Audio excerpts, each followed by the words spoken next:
All right. What a beautiful day. Aujourd'hui. And we are talking about American dynamism. American dynamism. All right. And I specifically want to talk about the American dynamism concept that is being talked by A16Z. American dynamism A16Z. All right. Here we go. Here we go. We got the new A16Z logo. Launched its American Dynamism practice in January 2022, led by general partners Catherine Boyle and David Ulrich to invest in startups that align in U.S. national interest. Initiative focuses on technology-driven companies addressing critical challenges in sectors like aerospace, defense, public safety, education, housing, supply chain, industrials, and manufacturing. Philosophy of innovation, progress, and resilience, emphasizing mission driven founders who tackle pressing societal problems, often with the government as a customer or stakeholder. Key points: investment commitment. May 23 pledged over 500 million to early stage American Dynamism companies with a 600 million fund. AH American Dynamism Fund 1 targeting these sectors. Portfolio examples include Anduril, Defense Tech, Skidio, AI powered drones, Saronic, unmanned surface vehicles, Flock Safety, Public Safety Tech, and Propel, Government Benefits Access. Propel, Government Benefits Access. Okay. Aim to strengthen national security, reindustrialize America, and solve civic issues. Wow. American dynamism is still a very broad concept over here. Philosophy of innovation, progress, and okay, we have too much noise over here. Let's shut down the window. Okay. It's a beautiful day. People are out and a lot of music is going on, but let's focus over here. American Dynamism is a philosophy of innovation, progress, and resilience, emphasizing mission driven founders who tackle pressing societal problems, often with government as a customer or stakeholder. Government as a customer or stakeholder. Okay, very interesting.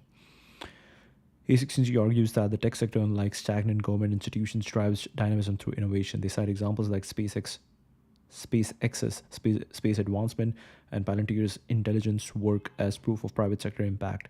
The practice opposes bureaucratic inertia and champions full stack startups that build end to end solutions rather than relying on legacy systems. Hmm. American Dynamism Summit, hosted annually in Washington, D.C. The summit connects founders, policymakers, and government buyers. Notable speakers have included Marc Andreessen, Ben Horowitz, Deputy Secretary of Defense Kathleen Hicks, and Senator J.D. Vance, discussing AI, defense tech, and techno optimism. Some, like solo GP Nicole Wishoff, argue A16Z's portfolio leans too heavily on crypto and SaaS rather than real dynamism, housing, and logistics. Others question whether venture capital alone can address systemic issues without government reform. That's interesting because A16Z has to tackle this problem considering the benefits they have, considering the work they have already done. So they are tackling over here.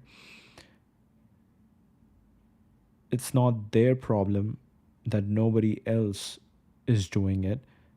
The fact that they are trying to tackle this problem from their angle, from the work they have done over the years, that's important for them. And I think someone like Palantir, like if Palantir works and changes the system, changes totally the way how government works, the government intelligence system works, that is a major thing. So yeah, if A16 invest in the right companies and these right companies go and do solve the problem in a full stack fashion, that makes a lot of impact. The VC, this VC is bullish about American dynamism, the real one. Aligns with broader techno-optimist vision, articulated Marc Andreessen's techno-optimist manifesto, but sees technology as the key to economic, cultural, and military strength. Gain traction amid rising geopolitical tensions, US-China competition, and post-COVID calls for industrial renewal. It also reflects a shift in Silicon Valley toward engaging with defense and government, spurred by initiatives like the Pentagon's Defense Innovation Unit. Okay. American dynamism supporting the national interest. What we believe. Practice invests in founders and companies that support the national interests: aerospace, defense, public safety, education, housing, supply chain, industrials, and manufacturing. Civic minded founders often build companies that transcend verticals and business models in their quest to solve important national problems. These companies view the government as a customer, competitor, or key stakeholder, and the success of these companies supports the flourishing of all Americans. Dynamic companies exist in all 50 states and have a global impact. Wright brothers take flight, Manhattan Project, invention of the transistor, the moon landing, microprocessor, internet is born, 91, modern lithium ion battery invented, iPhone is announced, SpaceX lands a rocket first stage, generative AI goes mainstream. Reshape how we think about interacting with computers in the creative process. It has also raised important and yet unanswered questions in areas such as law, philosophy, and the future of productivity. Wow, very interesting space. Introduction to American Dynamism. Yes, give me Introduction to American Dynamism. Catherine Boyle. It seems like this was the first one, right? Let's start from the very bottom so we have a gist. Kathleen Boyle is the GP, co-founder of firm's American Dynamism practice. Okay. It's still very broad. It's for builders. It is a belief that the values upon which the country was founded are real and worth defending. Dynamism is also the feeling of growth, movement, momentum, and the opportunity that makes America the country people want to be from, to immigrate to, and to build a life, career, company in. I believe strongly in this ongoing and historic American experiment and the values that unite us, and I look forward to championing the founders who believe that America's best days are just ahead. 2 weeks before the start of our perpetual lockdown, Ross released the Decadent Society, story of America's general apathy toward building a more dynamic future. While the book itself isn't particularly surprising in its critique, the timing of its release was important. It was among the last public critiques of American stagnation before the world changed forever in March 2020. In the Before Times, he noted 4 indicators of malaise. Malaise is a French word. Malaise, bad comfort in the Western world, some of which were magnified during the pandemic: institutional failure and loss of civic trust, economic and technological stagnation, declining birth rates and sterility, and mimetic derivative culture. Many seemed hopeful that some of these trends might reverse, if anything could pull America out of its decades-long march toward decline. Perhaps it was a global pandemic. Almost 2 years later, it's clear that the stagnationists were right about some aspects of American decline and very wrong on the ones most within our control. Stagnationists were right about some aspects of the American decline and very wrong on the ones most within our control. Institutional failure is the most glaring and far gone aspect of American stagnation. Look no further than the US's shoddy exit from Afghanistan, $2 trillion of spend, military government institution with the highest degree of trust before the Afghanistan withdrawal. 69% of Americans had quite a lot of confidence in US military has been damaged. Public schools, medical establishment lost so much trust during the pandemic, they could go the way of mainstream papers plateauing into distrustful malaise, where only a fraction of the country cares about what they have to say at all. Major error. Claiming technological stagnation as a factor in American decline reveal a counter trend that's easy to miss if you're not immersed in technology. Though the Manhattan Project and the moon landing happened when America was arguably at her most dynamic, the technology sector is the only sector of American economy that has maintained its vibrancy, dynamism, and growth through innovation over the last 25 years. Top 6 companies by market capitalization are now technology companies, 2 of which were founded in the 2000s. 96, none of the top 6 companies were technology companies. Indeed, tech has been propping up all the sectors that have lost all civic and public trust. This fact became so obvious that there isn't much of a counter-argument, from the Moderna vaccine, to the uninterrupted service of Amazon Prime, Zoom, and Netflix. The scientific and operational excellence of consequential technology companies made up for the shortfall of our flailing governmental institutions. The prevailing trend of the 2020s is not that we are destined for decline, it's that the technology sector is augmenting and improving the functions of institutions that we used to trust, especially those in the realm of government. Indeed, I believe the only way to reverse the course of stagnation and kickstart nationwide renewal is to technologize building companies that support the national interest. It's a recognition that seemingly insurmountable problems in a society, from national security and public safety to housing and education, demand solutions that aren't simply incremental changes that perpetuate the status quo. These problems demand solutions from builders, and it's never been more vital than that startups tackle these serious American problems.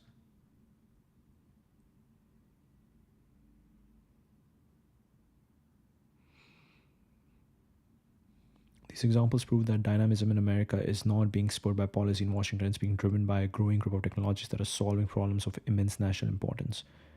As technology becomes less of a sector and more of a means of acceleration that touches every industry and aspect of society, we'll see more solutions for American problems coming from engineers, technologists, and startup founders.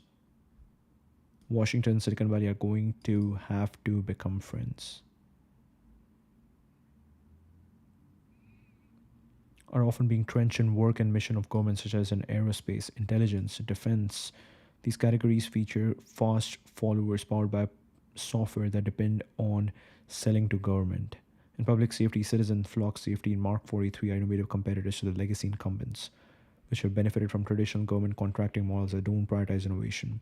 And in transportation, companies such as Applied Intuition and Samsara are taking on the OEMs and Honeywells of the world by putting software and cheap sensors inside the industrial sector to improve safety and efficiency simultaneously. One of my good, smart friends works at Applied Intuition, and maybe that's something we can look into next time. Why build for America now? It's now easier to solve critical national problems through startups. For one, many of these companies and their respective problems require large capital investment, and venture capitalists are better at taking on risk and allocating capital than agencies in Washington. Is also better in monitoring outcomes. It turns out that professional investors, even in a bull market, care more about value creation than bureaucrats who are not measured by or compensated for the success. The best comparison is that in the last 2 decades, roughly 1 trillion has gone to VC-backed companies, while 6 trillion went to the war on terror and failed nation building in Afghanistan. The outcomes are different due to incentives, more investment. In the last 2 decades, BC has matured from a niche asset class to a global industry. And finally, it's clear investors are actively looking for opportunity in government sectors. The global capital glut is a boon for capital intensive companies like with venture scale return profiles. The hard things to build now have real private capital bases to sustain them and enough examples of success that investors are excited to back these sectors. The US government has had a growing talent problem since the 1970s. This is not an unknown problem. The government began studying its talent shortage and decline in public service ethos 30 years ago, calling it a quiet crisis. Wow. Financialization and a cultural shift away from collective responsibility have led to a decimation of the bureaucracy and a permanent aging governing class. A country without a vibrant public service culture cannot thrive, especially when competing with countries with effectively mandatory public service in the technology sector, such as China. Many young people who have stayed in public service or adjacent worlds, such as think tanks, academia, nonprofits, are moving to startups instead to solve thorny problems of governments on time horizons that would be impossible for bureaucrats to fathom. Fortunately, more and more founders are interested in building companies that generally solve important missions for the communities with or without the support of government. Customer is changing. It knows it must innovate. Those who work in government are now sensing the tech acceleration in their lives as consumers and have yet to see real change in the types of technology they use at work. Ask a procurement officer how frustrating it is to use 20-year-old software in their work life, and it's clear that government recognizes the software revolution must transform its work too. DoD realized this shift in early 2010s without links to the technology epicenter of the world. Can they actually compete with adversaries? But all departments are downstream national security. Government has to embrace software to continue functioning, and procurement shifts and cultural shifts are already improving the speed of new acquisitions. It would be simple to say that American dynamism is just the inverse of decadence, a reversal of economic stagnation, mimetic culture, and the collective casual dismissal of our future prospects as a nation. Maybe that simple definition is a good start. We believe technology is the font of this reversal. And the only immediate way to kickstart American renewal is through startups building for critical problems. Putting the US as the sixth most, oh wow, 68% of Americans said no. Putting US as the sixth most pessimistic country in the survey. I don't believe our outlook has to be this way. Technology is a solution, not the perpetuator of this crisis of fate. Wow. Will your children be better off than you will? That is crazy. Okay. Full stack startups. Investing in American Dynamism. Launches program to introduce technical minds to VC. New funds, new era. We need dates over here. When was this article launched? But let's go to post first. The full JD Vance keynote from the ACNC American Dynamism Summit today. Unbelievable support and commitment to making manufacturing great again. Me today, in particular, Ben and Marc. And I just got to say hello to Ben and Catherine backstage. But I know apparently Marc has the flu right now. So Marc, wherever you are, I think I had the same flu like a few weeks ago. It sucks, but I'm sure you'll get through it. And it's great to be with you all. It's great to talk about the importance of American dynamism and what our administration is going to do to support so many of the country's most groundbreaking and compelling companies. I know that you guys are working hard every single day, and I think it's pretty good news, right? That as of a couple months ago, you have an administration that's working with you and facilitating your hard work instead of making it harder to innovate, which is I think what the last administration did. Though in defense of Joe Biden, he was asleep most of the time. I don't think he totally realized what he was doing, but certainly didn't make it easier. His administration did not for our innovators. Now, as some of you may have seen, and I talked about this with Ben backstage, I spoke at a conference in Paris last month where my message to a group of CEOs and foreign leaders was that we should embrace the future head on. We shouldn't be afraid of artificial intelligence, and that particularly for those of us lucky enough to be Americans, we shouldn't be fearful of productive new technologies. In fact, we should seek to dominate them. That's certainly what this administration wants to accomplish. I suspect that most of you in this room are of like mind. If you're not, I don't know why the hell you're at the American Dynamism Conference, but I received some pushback from people who are worried about the disruptive effects of AI. One journalist suggested the speech highlighted the tension between the, quote, techno-optimists and the populist right of President Trump's coalition. And today, I'd like to speak to these tensions as a proud member of both tribes. And let me put it simply. While this is a well-intentioned concern, I think it's based on a faulty premise. This idea that tech-forward people and the populists are somehow inevitably going to come to a loggerheads is wrong. I think the reality is that in any dynamic society, technology is going to advance, of course. And speaking as a Catholic, I think back to Pope John Paul II's opening lines of the encyclical Labor Exarens, quote, through work, man must earn his daily bread and contribute to the continual advance of science and technology, and above all, to elevating unceasingly the cultural and moral level of the society within which he lives, end quote. Now, I quote the Holy Father not only because I'm a fan of his, but also because he rightly understood that in a healthy economy, technology should be something that enhances rather than supplants the value of labor. And I think there's too much fear that AI will simply replace jobs rather than augmenting so many of the things that we do. Now, in the 1970s, if you go back a little ways, many feared that the automated teller machine, what we call the ATM, would replace bank tellers. In reality, the advent of the ATM made bank tellers more productive, and you have more people today working in customer service in the financial sector than you had when the ATM was created. Now, they're doing slightly different jobs, of course. Yes, they're doing more interesting tasks also, and importantly, they're making more money than they were in the 1970s. Now, when we innovate, we do sometimes cause labor market disruptions. That happens. But the history of American innovation is that we tend to make people more productive, and then we increase their wages in the process. And I think all of us believe that's a good thing. Now, after all, who would claim that man was made less productive by the invention of the transistor, or the metal lathe, or the steam engine? Real innovation makes us more productive, but also, I think, dignifies our workers. It boosts our standard of living. It strengthens our workforce and the relative value of its labor. And as Americans, all of us should be particularly proud of our extraordinary heritage. I think it is American heritage of inventing things, and of our nation's status to this day as the world's foremost driver of research and development. But all of this, the role that technology plays in the labor market, and whether we greet innovative breakthroughs with excitement or with trepidation, depends on the purpose of our economic system in the first place. And I think this is where the populists have an important point.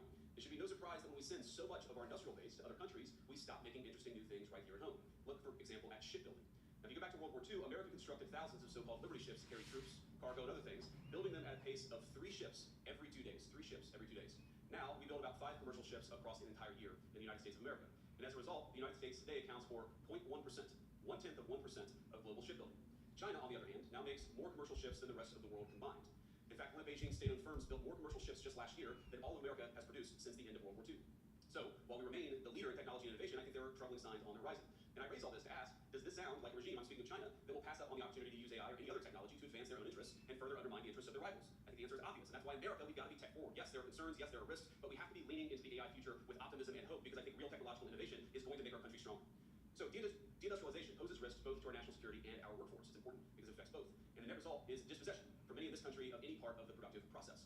And when our factories disappear and the jobs in those factories go overseas, American workers are faced not only with financial insecurity, they're also faced with a profound loss of personal and communal identity. And so to come full circle on this tension, alleged tension between the populists and the techno-optimists, I can understand a reaction of skepticism when we talk about the revolutionary potential of new invention and artificial intelligence and all the other incredible technologies that you guys are working.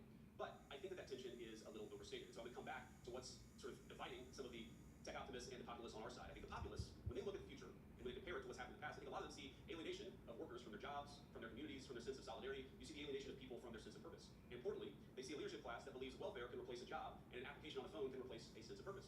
I remember a Silicon Valley dinner in particular back when I was in my tech days, where my wife and I were sitting around talking to some of the leaders of the important technology firms of the United States. This is probably 2016 or 2017. And I was talking about my real worry that we were heading in a direction where America could no longer support middle-class families working on middle-class wages. And importantly, that even if you had enough economic dynamism to provide the wealth to ensure those people could afford to buy a house and afford their food and so forth, that even if you replaced the financial element of their jobs, you would destroy something that was dignified and purposeful about work itself. And I remember one of the tech CEOs who was there, that you know his name if I mention it, the CEO of a multi-billion-dollar company, he said, well, I'm actually not worried about the loss of purpose when people lose their jobs. And I said, okay, well, what do you think is going to replace that sense of purpose? And he said, digital, fully immersive gaming. And then my wife texted me underneath the table and said, we have to get the hell out of here. These people are acting crazy.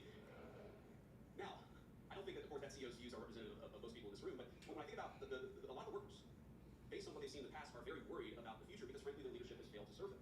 And I think about this from the perspective of a lot of tech optimists. I think a lot of tech optimists, they see overregulation, they see stifling innovation. I mean, you guys are builders. They are builders. And while they may sympathize with those who lost a job, they're much more frustrated that the government won't allow them to build the jobs of the future. And they know that as hard as it is to build a business in digital media, it's still harder to build one in robotics or life sciences or energy in what we call the world of atoms. They see a government that makes their lives harder, and they mistrust anyone who looks to that government for aid.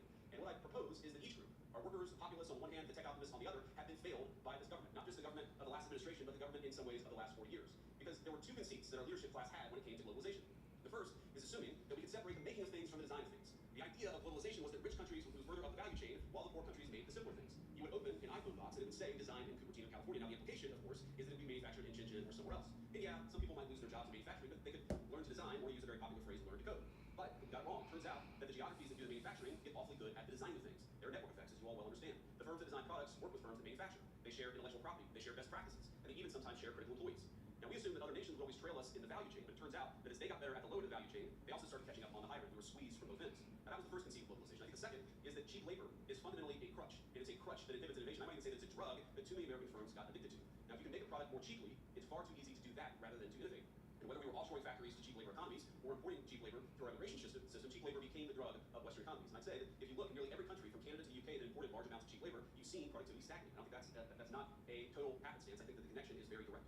Now, one of the debates you hear on the minimum wage, for instance, is that increases in the minimum wage force firms to automate. So a higher wage at McDonald's means more kiosks. And whatever your views on the wisdom of the minimum wage, I'm not going to comment on that here. Companies innovating in the absence of cheap labor is a good thing. I think most of you are not worried about getting cheaper and cheaper labor. You're worried about innovating, about building new things, about the old formulation of technology is doing more with less. You guys are all trying to do more with less every single day. And so I ask my friends, both on the tech optimist side and on the populist side, not to see the failure of the logic of globalization as a failure of innovation. Indeed, I'd say globalization's hunger for cheap labor is a problem, precisely because it's been bad for innovation. Both our working people, our populists, and our innovators gathered here today have the same enemy. And the solution, I believe, is American innovation. Because in the long run, it's technology that increases the value of labor. Innovations like the American system, the interchangeable parts revolution is sparked, or Ford's moving assembly line skyrocketed the productivity of our workers. That's how American industry became the envy of the world. And that's what I really want to talk about today, why innovation is key to winning the worldwide manufacturing competition, to giving our workers a fair deal, and reclaiming our heritage via America's great industrial comeback. And I believe that's what we're on the cusp of, a great American industrial comeback.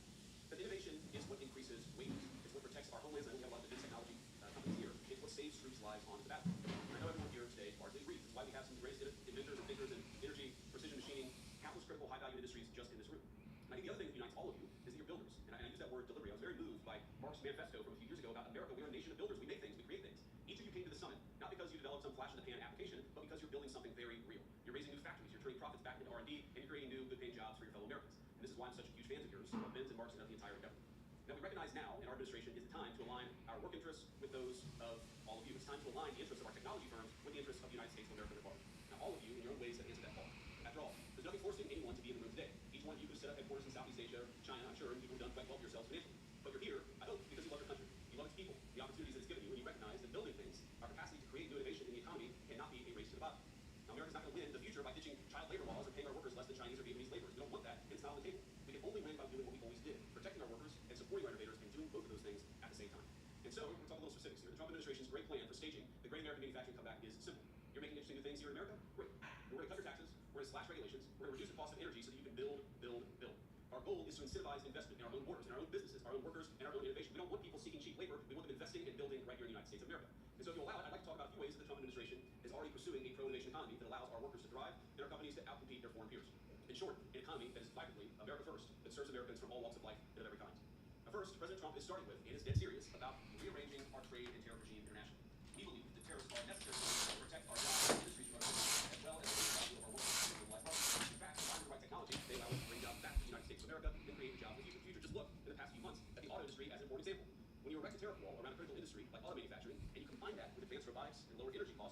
increase the productivity of U.S. labor, you give American workers a multiplying effect. Now that, in turn, allows firms to make things here at a price-competitive basis. Our president gets that, which is why last month we posted 9,000 new auto jobs after many, many years of stagnation or even decline in the auto sector. It's why, just weeks in, we already have new plant production announcements and will continue to fight for American workers and the American businesses that hire them and that support them. So I want to thank you all for two things. Number one, I want to thank you all for doing what you do. Again, you could have chosen the easy path. Every single person in this room, as the president would say, you're all very high IQ. You're some of the most talented people in the United States of America. You chose to build a business right here in the United States of America, and for that I'm grateful. But the second thing I want to say is I think you're not just building your own business. I think you are part of a great American industrial renaissance. Whether it's the war of the future, the jobs of the future, the economic prosperity of the future, we believe that we must build it right here in the United States of America. So thank you all for building. Thank you all for building in America, and thank you all for building the kind of society that I want to raise my children in. God bless you all. Thanks for having me. Great speech. Great speech. Wow. That was great. That was great. Okay. AI project. You need energy, manufacturing tech. You need energy. Want to move fast. Secretary Burgum joined us at American Dynamism Summit with a direct message to founders. We are not writing papers. We are working on projects. If you have a project that's being held up because you don't have a permit at the state or federal level, call us. Okay, now posts have been put over here. When I joined Andreessen Horowitz 2.5 years ago, we were still in the midst of COVID. Russia had invaded Ukraine yet, and America wasn't a word you heard people in Silicon Valley say very often. Whoa. America wasn't a word you heard people in Silicon Valley say very often. There's definitely a brand change that has happened over here. Like, America is being talked a lot about. There's a lot of excitement about building in America.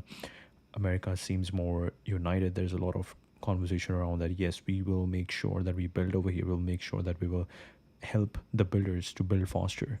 So this is really cool to see. Okay.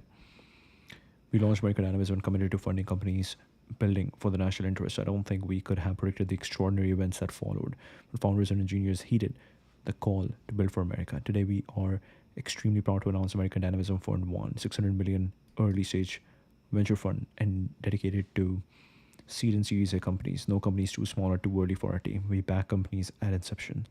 Many of our current American Dynamism portfolio companies started with us writing a check on day one. We are working to support 80 founders across the country. We will continue to invest in founders committed to building for America across aerospace, defense, logistics, public safety, manufacturing, and industrials. David. East Erin Price Wright, general partner building American Dynamism, formerly saving the Shire. Up for any adventure, but Arizona will always be home. Extremely grateful to a limited partners for supporting the American Dynamism mission. And as a country, we are indebted to the founders building for this moment. There's a lot of work to do. It's time to build. Congrats. New funds, new era. Wow, that was a beautiful photo. We thank our LPs and entrepreneurs for having the faith to enable us to continue our journey. We appreciate you so much. A lot of people are making fun of this, that Andreessen Horowitz just went through a logo revamp, but it's just their landing page. It's just their first landing page. After that, everything's the same. It's like a you can just do things kind of update. I'm pleased to announce that we have just raised $7.2 billion for the following venture strategies: American Dynamism, apps, games, infrastructure, and growth. When Marc and I started the firm in 2009, the conventional wisdom in VC was that in any given year, only 15 companies would ever generate 100 million in revenue, and those 15 companies would drive almost all of VC returns. At the time, the conventional wisdom was right. VC firms configured themselves to address a market of 15 important companies. This meant relatively small fund sizes and a smaller number of partners in a single fund was the optimal approach. Shortly after we started the firm, all that began to change. My partner Marc saw the new world coming and wrote about it in 2011 in a piece called "Software is Eating the World."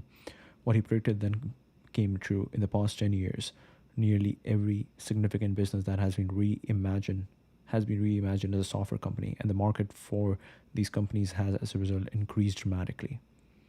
Each submarket: American Dynamism, apps, bio plus health, crypto, games, growth, infrastructure, has become as big as the original entire venture capital market. As a result, to win in each category, we needed to expand from one great investor in each segment to a dedicated investing team with a differentiated platform in each category to help the best founders in those fields build amazing companies. Each area requires deep expertise, so it's not wise to try to cross train someone in, for example, games and infrastructure. More importantly, founders building AI foundation models need an entirely. Wait, where's AI? Is that infrastructure? Maybe. Need an entirely different set of networks and capabilities than founders building biotech therapies. To best serve the market, we created dedicated venture funds, each with its own team of experts and capabilities specifically focused on each segment. We did this because we believe as former entrepreneurs that your investors really matter. A great investor with the right help, the right networking, and the right expertise at the right time can be the difference between success and failure. Wow. American Dynamism.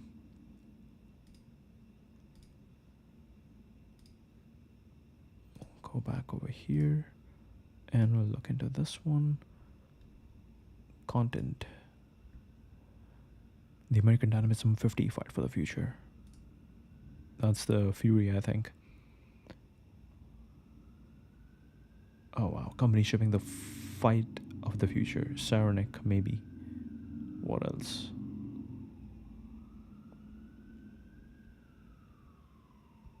Deterrence and defense. Manufacturing disruption.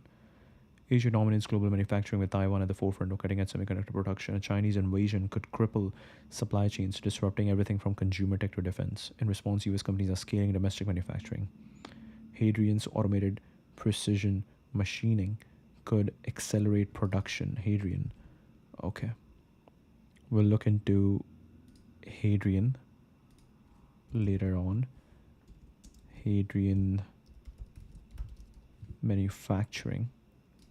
Automated precision machining could accelerate production of critical components. Rebuilds advanced factories aim to localize fabrication. Rebuild. That's by Jeff Wilk, right?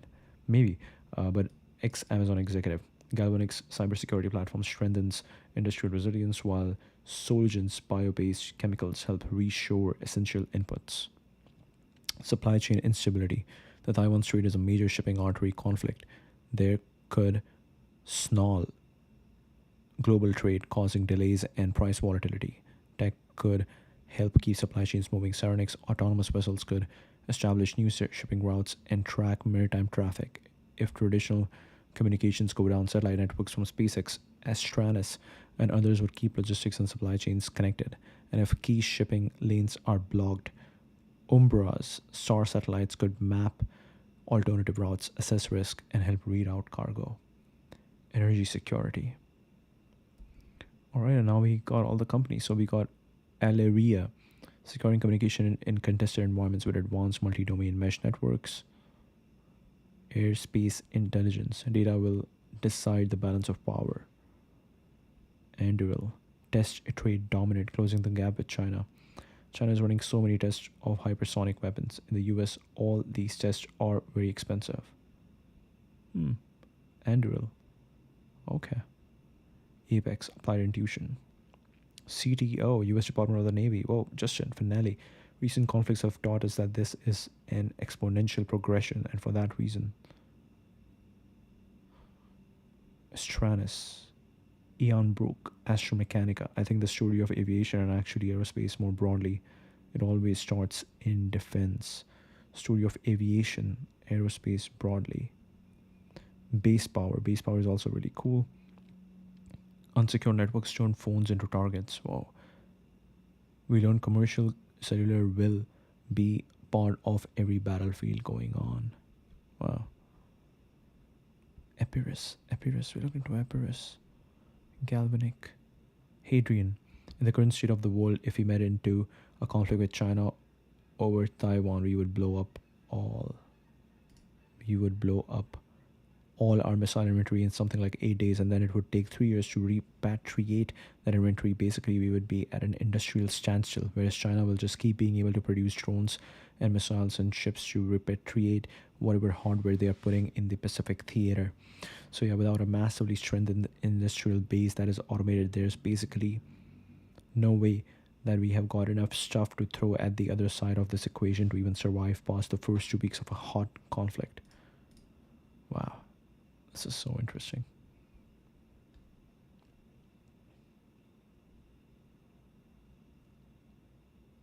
Is this American Dynamism? The thinking machines? A16Z investors expected the structure to secure a large stake while giving the scarce AI talent freedom to pursue AGI research without near-term profit. All the founders who have been rejected because we feel you are a little bit early, but we would love to stay in touch once you gain traction. I understand their ranking in the pecking order. Cannon fodder. Wow. Wow. Why is A16Z still self-selecting for H1B visa founders? Isn't that era over? Or are they announcing a North American Dynamism fund and investing into Toronto and Vancouver dev teams? I don't know what this person is saying. Self-selecting for H1B visa founders, isn't that era over, or are they announcing a North American Dynamism fund? Oh, it's like when they say American Dynamism, does that mean that they won't invest in founders who are non-American? Interesting.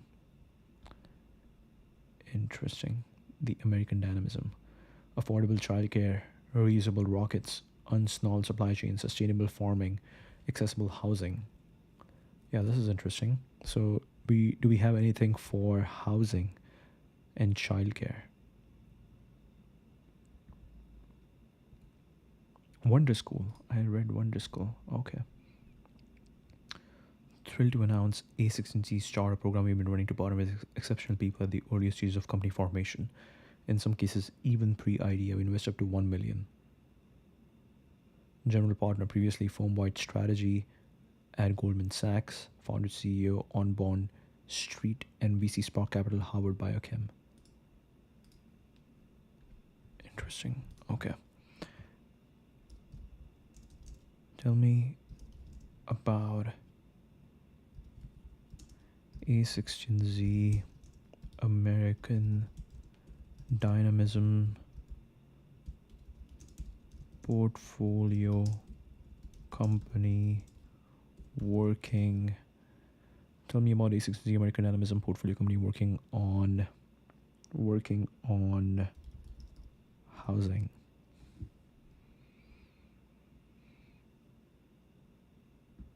Flow. Oh shit. Okay. Adam Newman. 350 million investment flow, marking their largest single check to date. Business model: acquired approximately 3,000 rental units in South Florida, Nashville, and Atlanta. Model appears to blend rental housing with elements of ownership or equity participation for residents, potentially resembling a WeWork for housing. It aims to make housing more accessible and adaptable to modern lifestyle changes such as remote work and mobility. In response to the housing market challenges, noting that the US creates households faster than its build homes, exacerbating affordability issues. They see Flow as a direct strike on these problems, leveraging Newman's experience in redefining commercial real estate with WeWork. As of 22, Flow was pre-launch with plans to begin operations in 23. There's limited public information. Wow. There actually might not be much information today. Okay. Tell me about the philosophy of American Dynamism. And then we'll also look into Catherine Boyle's Twitter account just to see like what are some latest updates.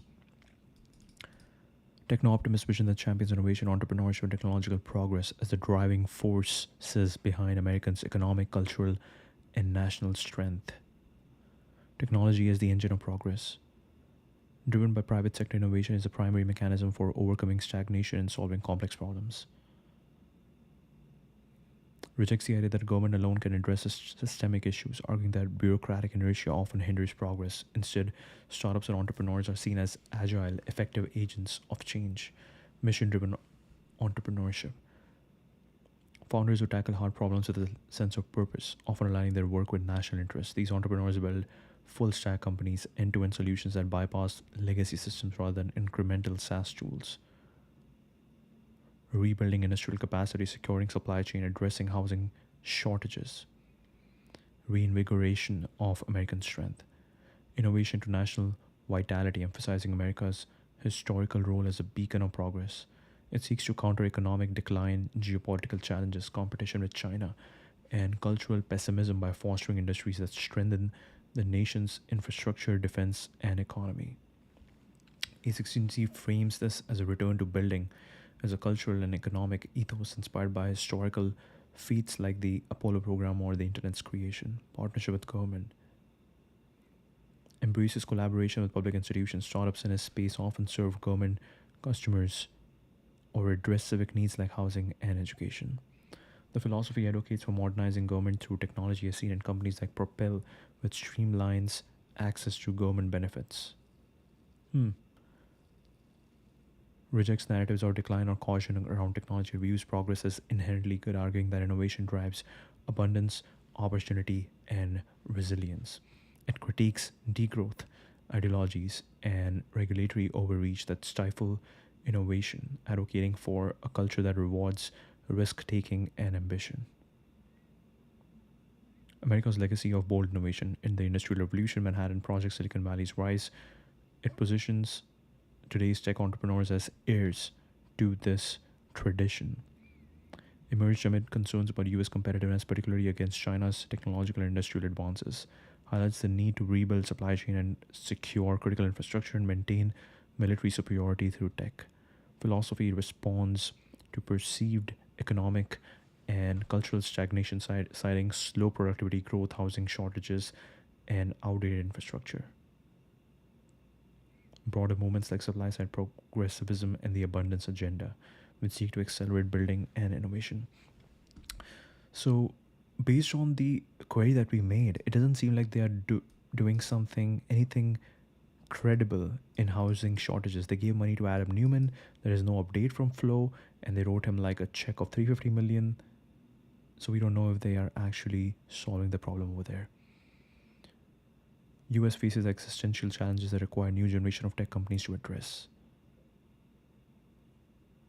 Brings together founders, policymakers, and government officials to align tech innovation with national priorities. Talks often focus on AI, defense tech, and industrial revitalization.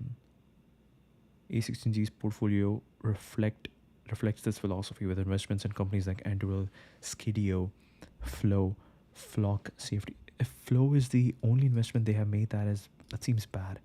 Elitism and venture capital bias. Overemphasizes VC-backed startups which may prioritize profit over systemic reform. Addresses real dynamism in sectors like logistics or housing construction. Yeah, like a better solution better work that we have seen is something that I saw during Network School or Network State Conference, where they were showing modular housing, 3D printing housing. There were too many startups going on. We don't know who actually invested in them, but that would be cool to see. That's something that makes much more sense. Government role. Some contend that the philosophy downplays the government's historical role in funding innovations. DARPA's internet contribution. Critics suggest that public investment and policy reform are equally critical. That is true. That is true. But maybe their pace has reduced, and maybe, like, especially that one argument was really cool. Like, if you today talk to any young person, what do they want to do? Are they excited about using all their energy, all their creativity, all their ideas to go and work in the public sector? Or are they much more excited about working in startups? So there's just way more energy that young people want to go and work in startups. And we should be leveraging that energy. We should be leveraging that energy and putting that towards a right use. And if that's where things are moving forward, if that's where things are moving faster, then that seems like the better solution. So I think this debate doesn't make sense. It's more about who has been producing better products recently. What works? Are we seeing anything DARPA's internet contribution, something like that, coming from government today? In America, are we seeing something like that? No. I cannot think of anything top of my mind. Okay, let's ask Grok. What is a DARPA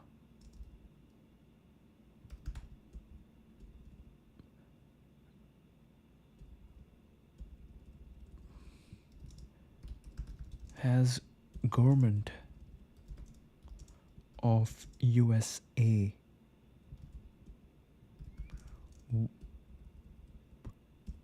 built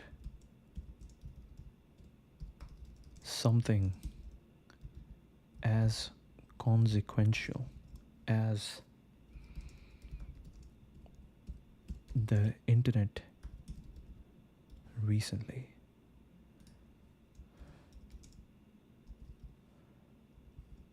By DARPA. I think that's a good question. Let's see. Wow. The US government has not produced a single project as transformative as the internet developed through DARPA's ARPANET in 60s, 80s, and the recent decades, at least not with comparable global impact. However, it has driven or funded initiatives with significant consequences, particularly in technology, healthcare, and energy. Initiated in 69, ARPANET laid the foundation for the internet by developing packet switching and TCP/IP protocols. Global impact, reshaping communication, commerce, and culture, is unparalleled with trillions in economic value created. Why it's hard to match. Rare convergence of visionary research, long-term funding, and serendipitous adoption. Recent government projects face higher scrutiny, shorter political cycles, and a more fragmented tech landscape. Human Genome Project. 3 billion project map the human genome completed in 2003. Okay. Impact is narrower. 3 billion is a massive number. And the internet is primarily affecting healthcare and research rather than daily life or global infrastructure. Less immediately tangible to the public. Enable personalized medicine, genetic diagnostics, and therapies like CRISPR.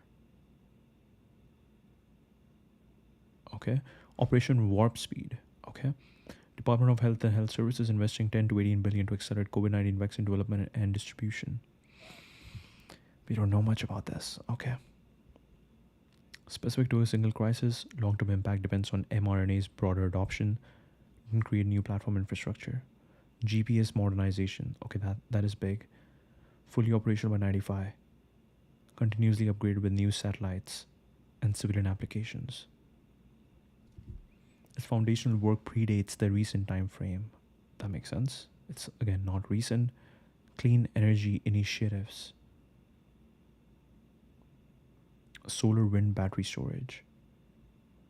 The impact is diffuse and long-term, lacking the internet's immediate universal adoption. Critical, but don't create a single platform like the internet. NASA's Artemis program. Return humans to moons by 26 and establish a lunar base with SpaceX and other private partners. Yeah, okay, this was a good question. And now we will look at... No, wrong spelling. Catherine Boyle. Okay, this is still the wrong spelling.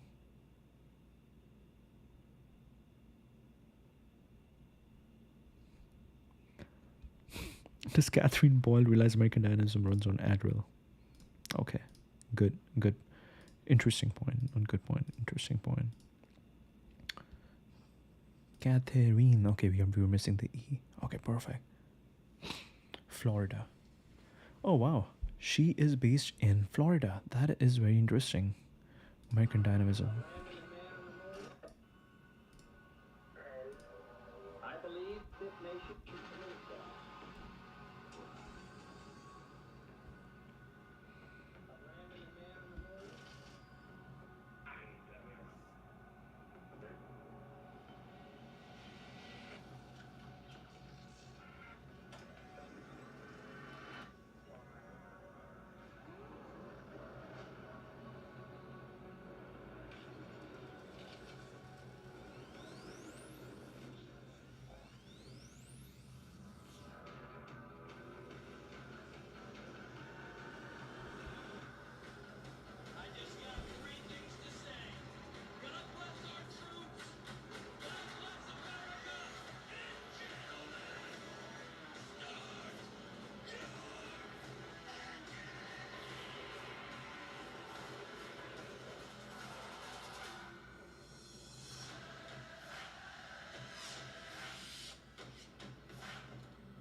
This reminds me of my friend, and I will send him right away.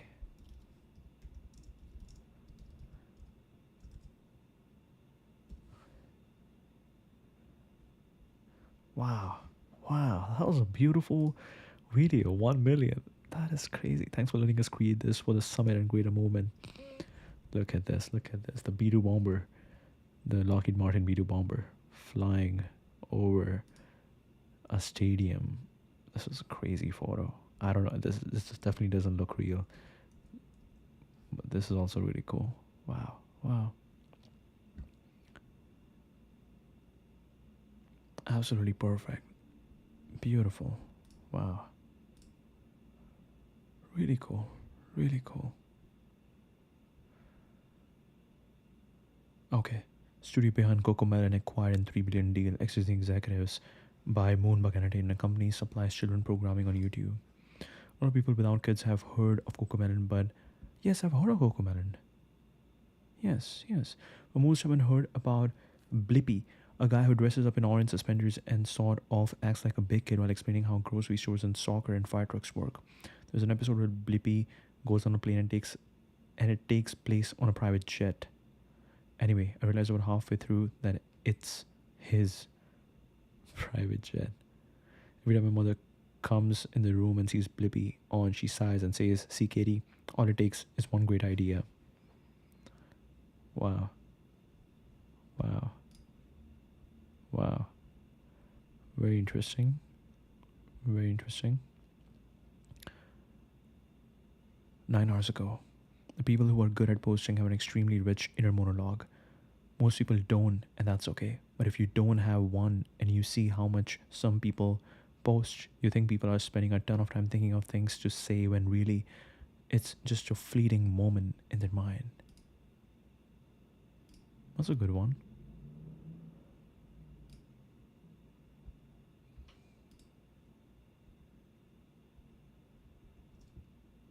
Beauty. The thing about this small pocket of America is that the people still move slow enough to cultivate beauty. The slowness allows the little details to flourish. The lady who runs the tea house with mismatched china, or the man who's keeping these plants has time to curate the small, and everyone respects them for it. They know how much time it all takes. Why not fill the time with beauty? Beauty, beauty, beauty. Most bold initiatives I've seen from Department of Defense in recent memory. Congratulations to US Army and our soldiers. The Army Transformation Initiative is bold.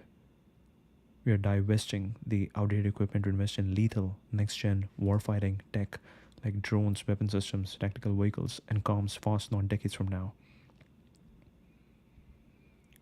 Ready to win the future of wars. I'm committed to doing whatever the opposite of gentle parenting is. These kids are so hardcore, no weekends. They know they are racing against a media and political clock that won't thank them for the service. No exaggeration, this is the most inspiring effort in government of our lifetime.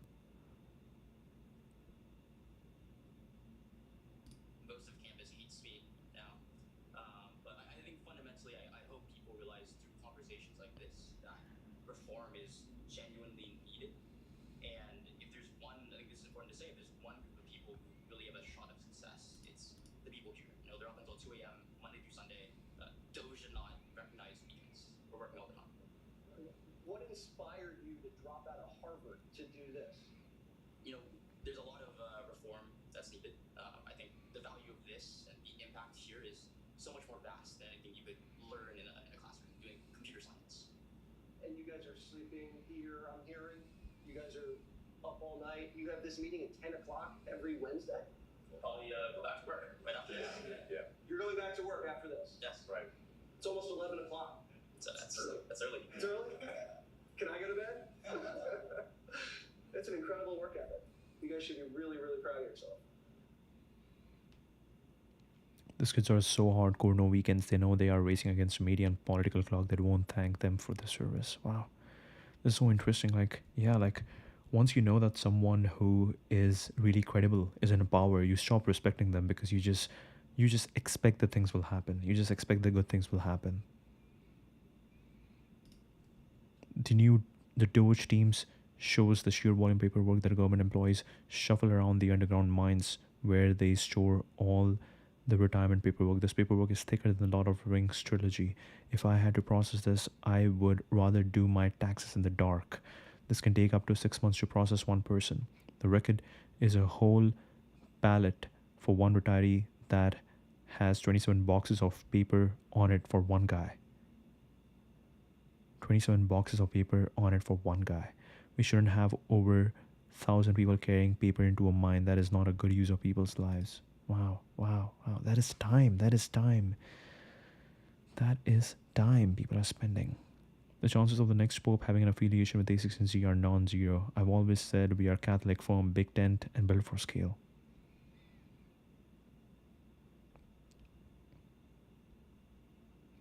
We have an insatiable thirst for energy from AI to EVs. Beyond that, a reliable grid is a national security imperative. Listen to Secretary Burgum and E. Erin at the A16Z American Dynamism Summit. So, Dynamism Summit just happened recently. Wow. Until you see these side by side, you forget you are living in the second American country. Wow. Wow. What is this? Most people who yap for a living have no idea what IT means in this context. You cannot even begin to tackle waste, fraud, and abuse if you don't have a system of record, if there's zero transparency in that system, if there's 20 different systems that can talk to each other, if you can see where the money is flowing, if they are still using a mine in Pennsylvania to house the federal government's retirement records. Okay, this is more political. We will leave that. Okay, Flock Safety. Some already know. More finding out. Flock Safety is such an incredible company. Eliminate crime and shape a safer future together. Wow. Okay. This morning, Flock Safety crossed 1,000 missing persons cases solved. Not your typical company API. An absolutely incredible milestone. Wow. Okay. Interesting. Interesting. Flock Safety.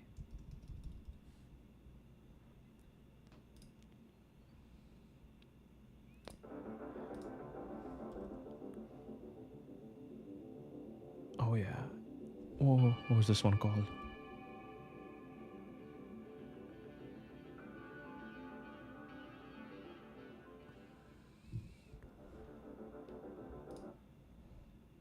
Wow. CCA. I've lost count how many things they released this week. Wow, they are releasing just like an iPhone. They are releasing lethal weapons. They are releasing lethal weapons.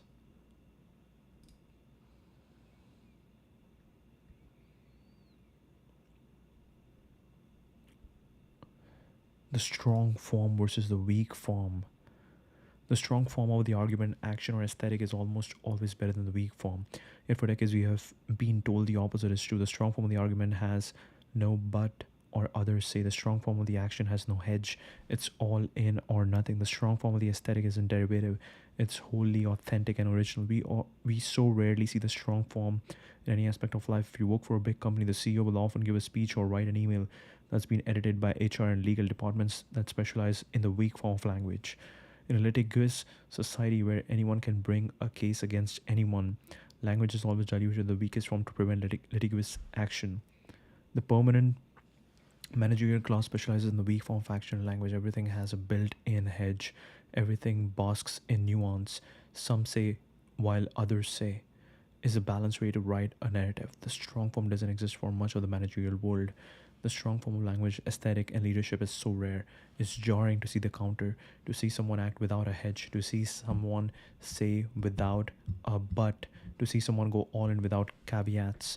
We are entering an era where the strong form is now prized and on display all the time. It's going to be jarring to see this way of being in government and business, but the good thing is the strong form becomes infectious when it becomes acceptable to implement. Stop hedging your bets. Stop caveating your arguments. Stop diluting your aesthetic to please others. People crave the strong form of everything, and it's finally acceptable to wield it. Wow. Wow. Wow. If you really care about something, you get hyper involved in the details. If it's your thing, you notice the chair is too far to the left or the font is a bit too bubbly. If you've never owned anything, this isn't always clear, but if you have gone through life being an owner of your thoughts, your work, your destiny, nothing annoys you more than when committees ruin a tiny detail of the thing you obsess over and don't get why it's important. Some call it micromanaging, I call it seriousness. A good owner knows when to let go, of course. They're ruthless with their time and communicate their vision clearly so others can help. But they practice the strong form in all things. The strong form cares about aesthetics, details, perfection, and the best get there fast and then move on to the next detail. One of the things I was self conscious about for years is how little attention I pay to most details that others seem to care about. I can drink any drip coffee and it tastes fine. I bought the first wedding dress I tried on and left the store in 30 minutes. Efficiency trumped details, and for most of the people I knew, details were a sign of the character. And then I realized there are some tiny things I care so much about that I notice. The note in 32 seconds of a video clashes with the roar of an engine, the beats of a sentence, punctuation. We all have our details, even if no one notices. I think she's talking about the video, the pinned video. Saronic. Only 2.5 years old, the urgency of this company is stunning. Saronic is hiring.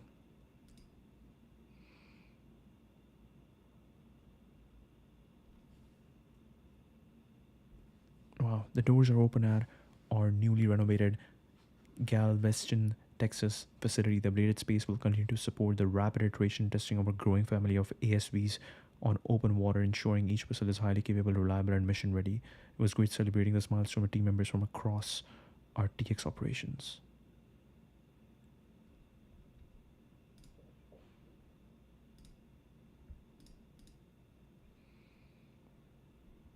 The American Dynamism, 50th time to build for America. 5 million full stack startups in American Dynamism. Okay, this is the one which looked interesting. Okay, so what are the topics we got? SpaceX, Tesla, Anduril, Flexport, left, Uber, Zipline, doesn't sell delivery drones, it operates a logistics system. Create parallel transportation system instead of selling software to public transit, taxi or private car services. Flexport did not sell software solution to freight forwarders. They became a software-powered freight forwarder themselves. Tesla, which didn't start out by selling batteries or electrification technology to existing auto OEMs, they built and sold cars, competing against the incumbent automakers, which build launch vehicles themselves rather than serve as a point solution to NASA. Andreessen focus on building products for defense with a vision to become the next prime rather than start out as a supplier to the defense primes. Actually, this is interesting. Why do they use this language of prime? What does prime mean in the context of defense technology? Prime contractor, company or organization that serves as the primary entity responsible for executing a major defense contract or program awarded by a government. DoD. Examples: Lockheed Martin, Boeing, Raytheon, Northrop, General Dynamics. F-35 Joint Strike Fighter, Virginia-class submarines, General Dynamics, or Patriot Missile Systems, Raytheon. Shield AI, Joint All-Domain Command and Control. Initiative encourage collaboration between primes and smaller tech firms to integrate cutting-edge software into defense systems. Why full stack startups arise in certain industries: high level of consolidation, high barriers to entry, often regulatory.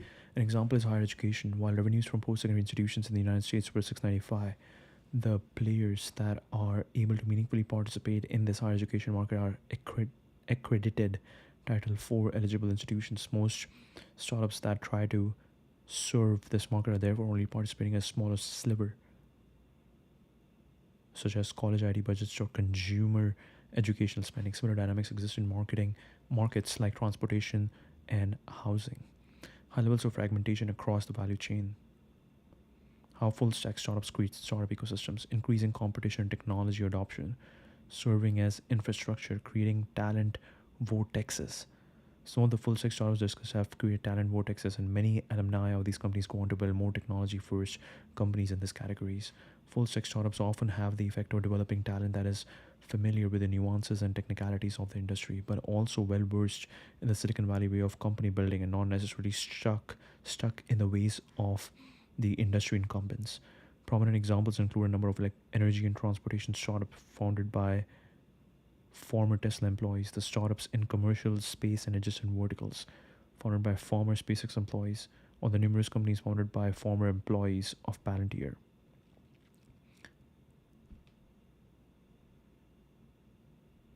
Patterns across full stack startups.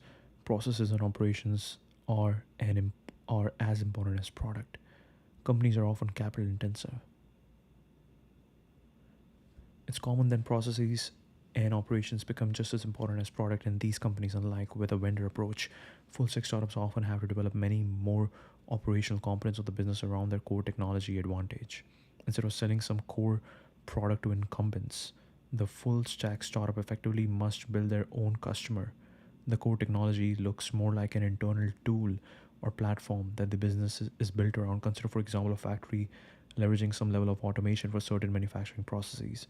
A vendor may sell or license their automation solution to other suitable factories, perhaps acting as a systems integrator as well.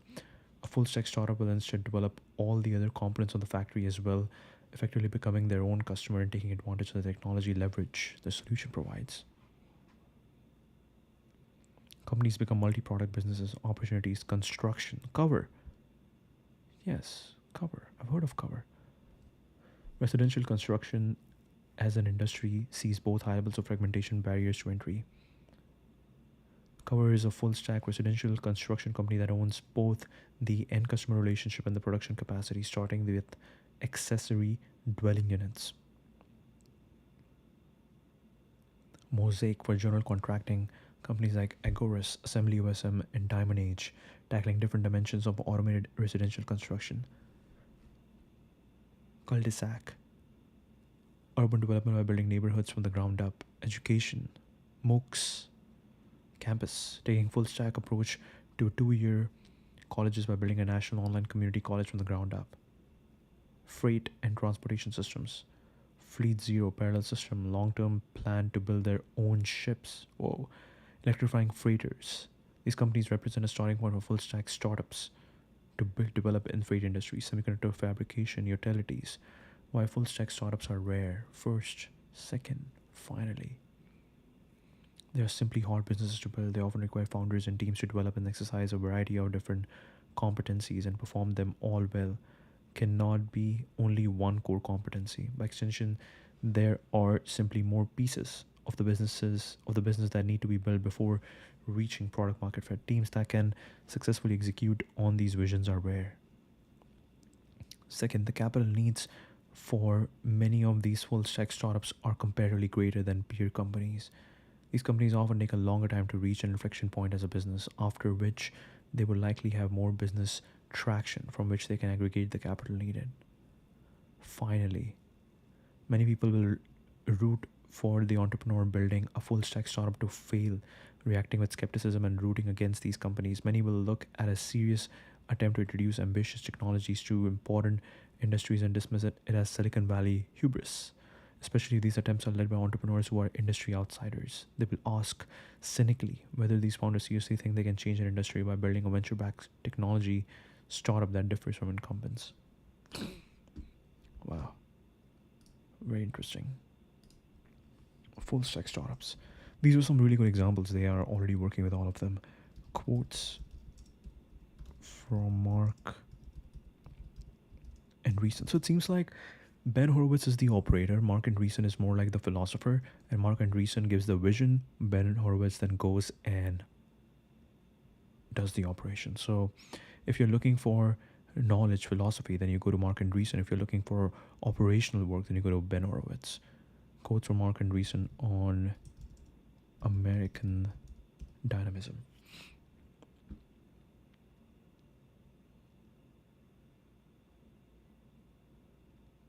On the need for bold innovation to counter stagnation, must fight hard against crony capitalism, regulatory capture, ossified oligopolies, risk inducing offshoring, and investor friendly buybacks in lieu of customer friendly and over a long period of time, even more investor friendly innovation. On political support for technological progress, it's time for full throated, unapologetic, uncompromised political support from the right for aggressive investment in new products, in new industries, in new factories, in new science, in big leaps forward. On the public sector's role in embracing innovation, demonstrate that the public sector can build better hospitals, better schools, better transportation, better cities, better housing. Stop trying to protect the old, the entrenched, the irrelevant. Commit the public sector fully to the future. Wow. On America's economic potential, America is an economic coiled spring. We should be growing at least 4% annually and ideally 6 to 8% plus. Growth has been brutally suppressed since before I was born, but there is so much to build, and the payoff for all Americans will be incredible. Wow. These untapped potential industries like AI, biotech, and defense tech, which A16Z's Dynamism Fund supports. We have the people, we have the resources, we have geographic security, we have all of these capabilities. We continue to be the beacon of capitalism and enterprise and entrepreneurship. The smartest people in the world want to come here to build. Philosophical alignment. Emphasize a rejection of stagnation, a call for public-private collaboration, belief in technology's ability to solve national problems, core pillars of American dynamism. His focus on building echoes his 2020 essay, It's Time to Build, which inspired Dynamism initiative. We were here.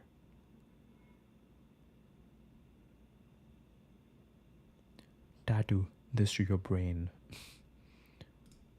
And the payoff will be incredible.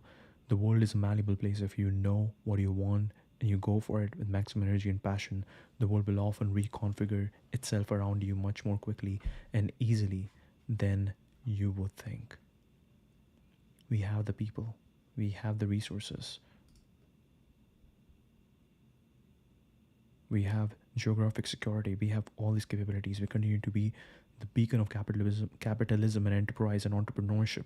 The smartest people in the world, 100% still want to come here. We are leading the world in AI. The joke is that some farmer in North Dakota stumbles over a $2 trillion deposit in his backyard. We apparently have unlimited natural resources. We have the dominant military machine in the world for all our issues. We have all the preconditions for a golden age. Wow, wow, wow.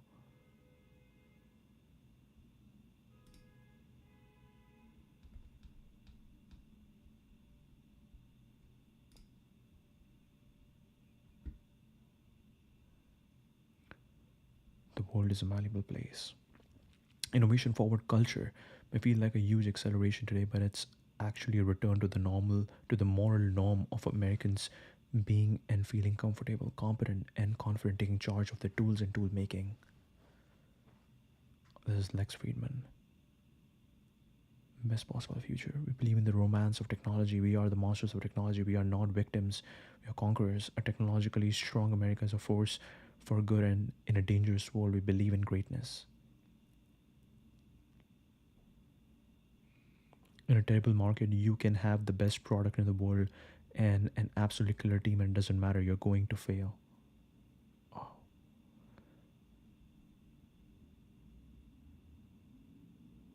It's time to build.